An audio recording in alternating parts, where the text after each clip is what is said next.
સૌમિત્રોને જય સોમનાથ. ઓમ નમઃ શિવાય. પ્રિય મિત્રો, તમારો દિવસ શુભ રહે, મંગલમ રહે, શુભકામના. હું બિલીમરાથી જોગીભાઈ વ્યાસ આપ સૌનું આપણી જોગેશમાં પુનઃ હાર્દિક સ્વાગત કરું છું. મિત્રો, આજ રોજ જોઈશું આજનું શુભ પંચાંગ. આજે ફાગણ વદ આજથી શરૂ થાય છે. આજે તારીખ છે 4/3/2026 ને બુધવાર. ફાગણ વદ એકમ તિથિ છે. આજે વસંતોત્સવ ઉજવવાનું બહુ જ મહત્વ હોય છે. આજે રંગ ઉત્સવ ઉજવવાનું પણ બહુ જ મહત્વ હોય છે. આજના દિવસે ગ્રહણ ગઈકાલે પતી ગયું છે. આજના દિવસે દાન પુણ્ય કરવાનું ચૂકશો નહીં. દાન પુણ્ય ખાસ કરજો, ઘણું શુભ ફળ પ્રાપ્ત થશે. આજરોજ જોઈશું આજનું શુભ પંચાંગ. વદ ફાગણ મહિનાની બધાને ઘણી ઘણી શુભકામના. આજે જે બાળકનો જન્મ થાય છે એની તિથિ ગણાય છે એકમ. આ એકમ તિથિ આજે સાંજે 4:50 પૂર્ણ થઈ જાય છે. સાંજે 4:50 પછી જે બાળકનો જન્મ થાય એની બીજ તિથિ ગણાશે. આજે જે બાળકનો જન્મ થાય છે નક્ષત્ર ગણાય છે પૂર્વ ફાલ્ગુની. આ પૂર્વ ફાલ્ગુની નક્ષત્ર આજે સવારે 7:04 પૂર્ણ થઈ જાય છે. એટલે આજે સવારે 7:40 પછી જે બાળકનો જન્મ થાય એનું ઉત્તરા ફાલ્ગુની નક્ષત્ર ગણાશે. આ નક્ષત્ર બદલાય છે, સમય થોડું બોલવામાં ભૂલ થઈ છે, જરા પાછા સાંભળી લેજો. આજે જે બાળકનો જન્મ થાય છે એનું નક્ષત્ર ગણાય છે પૂર્વ ફાલ્ગુની. આ પૂર્વ ફાલ્ગુની નક્ષત્ર આજે સવારે 7:40 પૂર્ણ થઈ જાય છે. આજે સવારે 7:40 પછી જે બાળકનો જન્મ થાય એનું ઉત્તરા ફાલ્ગુની નક્ષત્ર ગણાશે.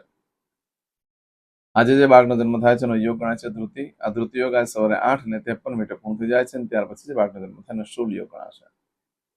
આજે જે બાળકનો જન્મ થાય છે એનું કરણ ગણાય છે કૌલવ. આ કૌલવ કરણ આજે સાંજે 4:50 પૂર્ણ થઈ જાય છે અને ત્યાર પછી જે બાળકનો જન્મ થાય એનું તેતિલ કરણ ગણાશે. આજે જે બાળકનો જન્મ થાય છે એની રાશિ ગણાય છે સિંહ. સિંહ રાશિનો અક્ષર આવે છે મ અને ટ. સિંહ રાશિનો સ્વામી ભગવાન સૂર્યનારાયણ છે. આ સિંહ રાશિ આજે બપોરે 1:46 પૂર્ણ થઈ જાય છે. એટલે આજે બપોરે 1:46 પછી જે બાળકનો જન્મ થાય એની રાશિ કન્યા ગણાશે. કન્યા રાશિનો અક્ષર આવે છે પઠણ. કન્યા રાશિનો સ્વામી બુધ ગણાય છે. મિત્રો, આજે રાશિ બદલાય છે, ખાસ ધ્યાન રાખજો. આજે બપોરે 1:46 પછી જે બાળકનો જન્મ થાય છે એની રાશિ કન્યા ગણાય છે. આ કન્યા રાશિ 6ઠી તારીખે રાત્રે 10:19 પૂર્ણ થાય છે. એટલે ત્યાં સુધી જે બાળકોના જન્મ થાય બધાની રાશિ કન્યા ગણાય. રાશિ, તિથિ, વાર, નક્ષત્ર, યોગ, કરણ નું ખૂબ જ મહત્વ છે. એમાં જેનો પણ જન્મ હોય એને યોગ્ય સમય પૂજા વિધિ કરી લેવી જોઈએ, જેથી કરીને તમારું જીવન સરળ બની જાય. આજે જે કોઈ મારા સબસ્ક્રાઇબ મિત્ર તેમજ મારા ઘર પરિવારના સદસ્યની કોઈની પણ વર્ષગાંઠ છે યા મેરેજ એનિવર્સરી છે, એ બધાને મારી ઘણી ઘણી શુભકામના. તમારા જીવનમાં ખૂબ પ્રગતિ ઉન્નતિ થાય. ભગવાન શંકર તમારી બધી મનોકામના પૂર્ણ કરે. આજે સવારમાં ઉઠી આપણી જોગી અષ્ટ ચેનલ પર જઈ આજનું સુકન કરી લો. આખું વર્ષ તમારું સુંદર રીતે વ્યતીત થશે. આજે જે કોઈ મારા સબસ્ક્રાઇબ મિત્ર યા મારા ઘર પરિવારમાંથી કોઈ પણ સદસ્ય કોઈ જગ્યા પર ઇન્ટરવ્યુ આપવા જઈ રહ્યા છે, કોઈ નોકરી ધંધા માટે જઈ રહ્યું છે, આજના દિવસે કોઈ પરીક્ષા આપવા જઈ રહ્યું છે, કોઈને વિદેશની યાત્રા માટે જઈ રહ્યું છે, કોઈ દેવસ્થાનની યાત્રા માટે જઈ રહ્યું છે, આજે કોઈનું ઓપરેશન હોય, કોઈની ડિલિવરી હોય, કોઈની સગાઈ હોય, કોઈની છઠ્ઠીની પૂજા હોય, આવા કોઈ પણ કાર્ય તમે કરવા જઈ રહ્યા હોય તો કાર્યમાં તમને દિવ્ય સફળતા પ્રાપ્ત થાય એવી સોમનાથ દાદાને પ્રાર્થના કરું છું. આજના દિવસે કોઈ પણ કાર્ય કરવા માટે તમે નીકળો છો તો ખાસ કરીને આપણી જોગી એસ્ટ્રો ચેનલ પર જતા રહો અને ત્યાં જઈ વારનું શુકન જોઈ આજનું શુકન ખાસ કરી લો. શુકન કરીને જશો તો સારામાં સારી સફળતા પ્રાપ્ત કરી શકશો. આજના દિવસે ઘરેથી નીકળો છો ત્યારે ખાસ કરીને ઘરમાં જે વડીલ વૃદ્ધ વ્યક્તિ હોય તેને વંદન કરીને નીકળો. ઘરમાં દેવસ્થાનમાં ભગવાનને પગે લાગવાનું, ભગવાનને પ્રાર્થના કરવાની કે મારા કાર્યમાં મારી સાથે રહેજો. આજે ઘરેથી નીકળો છો અને કોઈ પાવૈયા મળી જાય છે જેને આપણે માસી કહીએ છીએ, તેને દાન પુણ્ય કરી દો તો એનાથી તમારા કાર્યમાં સિદ્ધિ વધી જશે. એના આશીર્વાદથી કાર્ય સિદ્ધ થઈ શકે છે.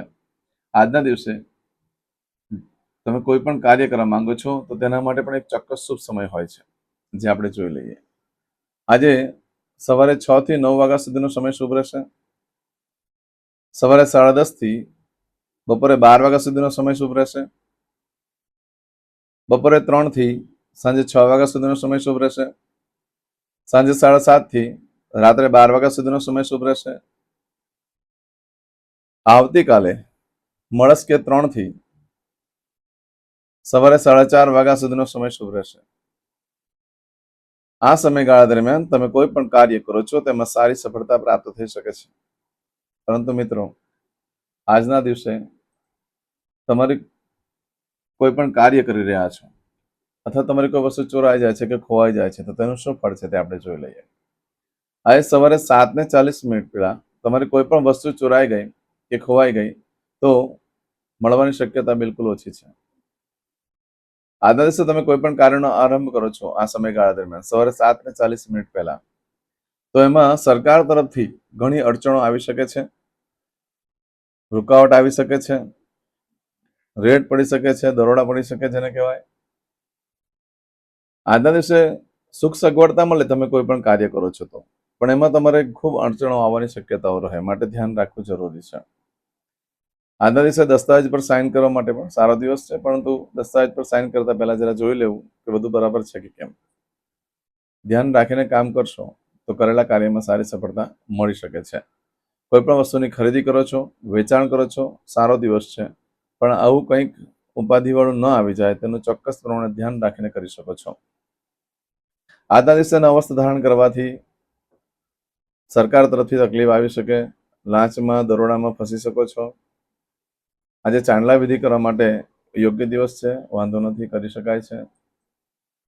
પરંતુ આવું બધું ફળ આજે સવારે 7:40 સુધીમાં મળે. આજે સવારે 7:40 થી લઈ આવતીકાલે સવારે 8:18 સુધીમાં તમે જે કાર્ય કરો છો એનું ફળ બદલાઈ જશે. એમાં કઈ ચોરાઈ ગઈ, ખોવાઈ ગઈ વસ્તુ આ સમયગાળા દરમિયાન 7 દિવસમાં મળે, બાકી શક્યતા ઓછી છે. આજના દિવસે કરેલા કાર્યમાં તમારા કરતા તમારા પાર્ટનરની પોઝિશન ઘણી સારી થઈ જતી હોય છે. મતલબ તમને નુકસાન થતું નથી, પણ તમારા કરતા એની પોઝિશન ઘણી સારી થાય છે. ધંધા વેપારમાં ખૂબ પ્રગતિ થાય છે. તેમાં આજના દિવસે કોઈ પણ એવા કાર્ય કરો કે જે કરવાથી નિયમિતતા આવી શકે, નિયમિત કાર્ય કરવાથી જે ફળ પ્રાપ્ત થઈ શકે, એવા બધા કાર્યોનો આરંભ આજથી કરવો જોઈએ. નિયમિતતા લાવવા માટે, જેમ કે કોઈ બીમાર છે, દવા લેવાનું ભૂલી જતા હોય તો આજથી ફરી પાછું લેવાનું શરૂ કરો પહેલેથી, તો નિયમિતતા આવી જશે.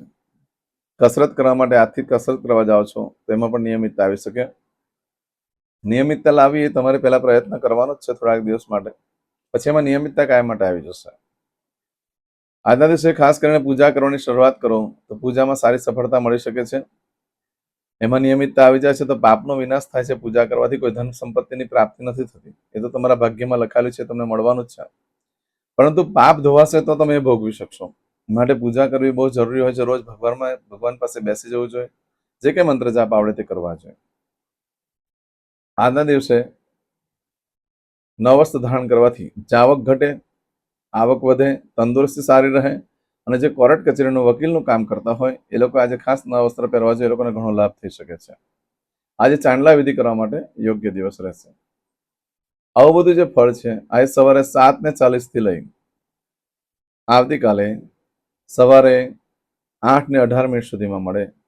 મિત્રો, આજના દિવસોમાં આજે સવારે 10:53 થી આજે સવારે 10:53 થી આવતીકાલે સવારે 7:46 સુધીનો સમય શુભ રહેશે. એટલે શુભ સમયમાં તમે કોઈ પણ કાર્ય કરી શકો છો. આજના દિવસે કોઈ પણ કાર્ય કરવા માટે નીકળો છો તો આપણું શુકન કરીને જજો. આજે કરશું આજનો સંકલ્પ. ચમચીમાં પાણી લઈ લો. અદ્યતન માસના માસોત્તમ પરમ પવિત્ર ફાલ્ગુન માસે શુભ કૃષ્ણ પક્ષે પ્રતિપદાયામ સૌમ્યવા સર્વિત્તાયામ સંકલ્પ પતે એટલે તમે જે ભગવાનની પૂજા કરો છો એ મને યુટ્યુબ ઉપર નામ લખીને મોકલી દો. હું તમને ભગવાનની પ્રાર્થના કરીને તમને લાઈક કરી દઈશ. હવે દરેક જણા પોતાનું સાચું નામ બોલી દો. તમારું ગોત્ર ખબર હોય તો ગોત્ર બોલી દેવાનું. પછી બોલવાનું છે અહમ મમ આત્મન શ્રુતિ સ્મૃતિ પુરાણોક્ત पुण्य फल प्राप्ति अर्थम अप्राप्त लक्ष्मी प्राप्ति अर्थम प्राप्त लक्ष्मी चिरकाल सं रक्षणात्मक लोकेवा सभायां राजद्वारे व्यापारे विद्या अभ्यास देश विदेश सर्वत्र यश कीर्ति विजय लाभादि प्राप्ति अर्थम मम अखिल कुटुंबस्य आयु आरोग्य ऐश्वर्यादि प्राप्ति अर्थम मम जन्म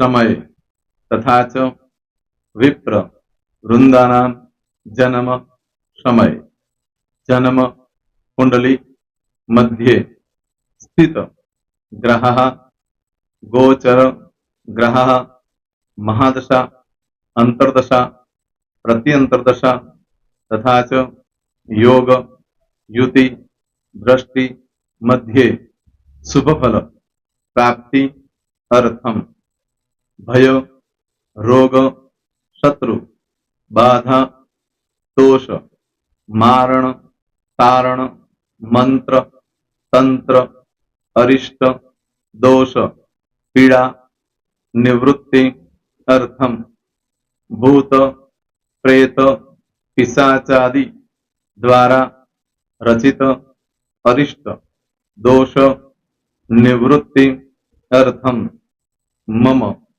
सकल मनवांछित फल और તમારા મનમાં જે કઈ ઈચ્છા હોય તે બોલી જવાનું.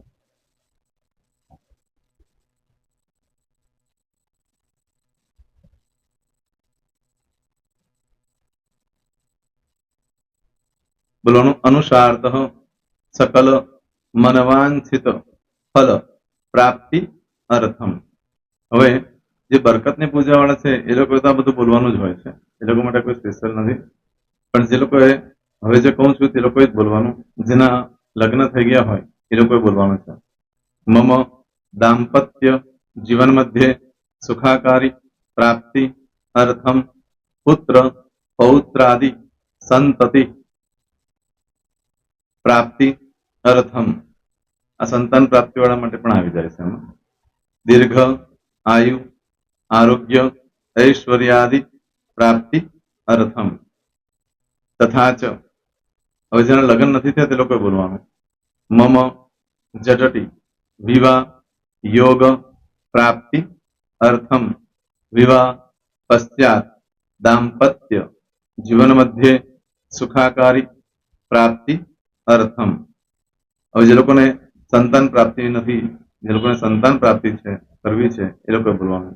મમ दाम्पत्य जीवन मध्य सुखाकारी प्राप्ति अर्थम तथा च दीर्घ आयु आरोग्य ऐश्वर्यादि समन्वित संतति सुख प्राप्ति अर्थम.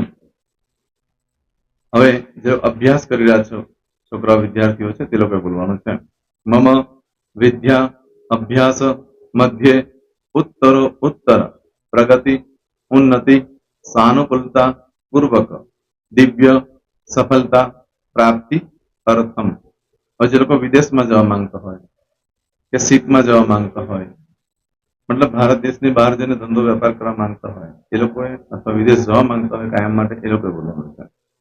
मम जटटी विदेश गमन योग प्राप्ति अर्थम विदेश गमन कार्य मध्य सानुकूलता पूर्वक दिव्य सफलता प्राप्ति अर्थम. आरोग्य वाળા બોલવાનું છે, જેને આરોગ્યની પૂજા આપેલી હોય એ લોકોએ. એમ તો દરેક જણા જ બોલવાનું. બોલો મમ આયુ આરોગ્ય ऐश्वर्यादि प्राप्ति अर्थम.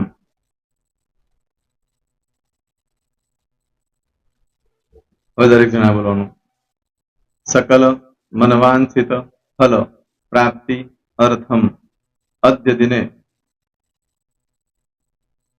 प्रधान देवतानां नित्य दिन अनुसारतः पूजन अर्चन कर्मणि अहम કરીશીએ. પાણીવાળી થાળીમાં પાણી મૂકી દેવાનું છે. હવે તમારી બધી પૂજા જે મેં આપેલી છે એ પૂજા થઈ જાય, અથવા તો તમે રોજ પૂજા કરતા છો, મારી પાસેથી નથી લઈ ગયા, એ પૂજા થઈ જાય પછી ફરી પાછી ચમચીમાં પાણી લેવાનું. અહીંયા વિડીયોને સ્ટોપ કરી દેવાનું. પૂજા પતે એટલે પાછું આગળનું કરવાનું છે. અહીંયા વિડીયો સ્ટોપ કરી દેવાનો અને પૂજા પતે એટલે બોલવાનું છે વિષ્ણવે વિષ્ણવે વિષ્ણવે નમો નમઃ. વિષ્ણુ સ્મરણા સર્વમ પરિપૂર્ણ અસ્તુ. એતાની ગંધ પુષ્પ ધૂપ દીપ નૈવેદ્ય તાંબૂળ દક્ષિણા પ્રદક્ષિણા સહિત પ્રણુ મમ સકલ મનવાંછિત ફલ પ્રાપ્તિ અર્થમ પૂજન અર્ચન પ્રિયતાન નમમ. પાણી મૂકી દેવાનું, પાછું પાણી લેવાનું. પૂજન અર્ચન બ્રહ્માર્પણમસ્તુ. નીચે જમીન પર પાણી મૂકો, એમાં આંગળી ઘસી કપાળમાં તિલક કરી દો. કપાળમાં જમીન પર પાણી મૂક્યું છે એમાં. ત્યાર પછી ભગવાનને કહેવાનું કે હે પ્રભુ, આજે પૂજા કરતા કોઈ પણ પ્રકારની ભૂલચૂક થઈ ગઈ હોય તો અમને ક્ષમા કરજો. અમે તમારા બાળક છીએ. પ્રભુ, તમારો ખૂબ આભાર માનું છું. આજે મારી પાસે તમારી પૂજા કરાવી, મારી મનોકામના પૂર્ણ કરી. પ્રાર્થના કરી દો. જગ્યા પરથી ઉભા થઈ શ્રીનારાયણ ભગવાનને પાણી ચડાવી દો અને નિત્ય કર્મ જે કરતા હોય તે કરો. જય શ્રી. તમારો દિવસ શુભ રહે. તમે અને તમારો પરિવાર સુખી રહે, સંપન્ન રહે, સુરક્ષિત રહે, એ ભગવાન સોમનાથ દાદાને પ્રાર્થના. પ્રેમ મિત્રો, તમે મારા વિડીયોને લાઈક ના આપી હોય તો સૌથી પહેલા લાઈક આપી દો. અને ત્યાર પછી જો તમે મારી આ ચેનલ સબસ્ક્રાઇબ ન કરી હોય તો સૌથી પહેલા સબસ્ક્રાઇબ કરી લો અને બેલ આઇકોન ઓલ પર ક્લિક કરવાનું ભૂલશો નહીં, જેથી કરીને સૌથી પહેલા નવી વિડીયો જે કંઈ મૂકું એ તમને મળે. મિત્રો, કંઈ પણ મૂંઝવણ હોય તો મને આ નંબર પર તમે ફોન કરીને પૂછી શકો છો. મારો મોબાઈલ નંબર છે 9825546459. મિત્રો, કોમેન્ટ્સમાં જય સોમનાથ લખવાનું ભૂલશો નહીં. ફરી પાછા નવા વિડીયો સાથે મળીએ. ત્યાં સુધી સૌને જય સોમનાથ.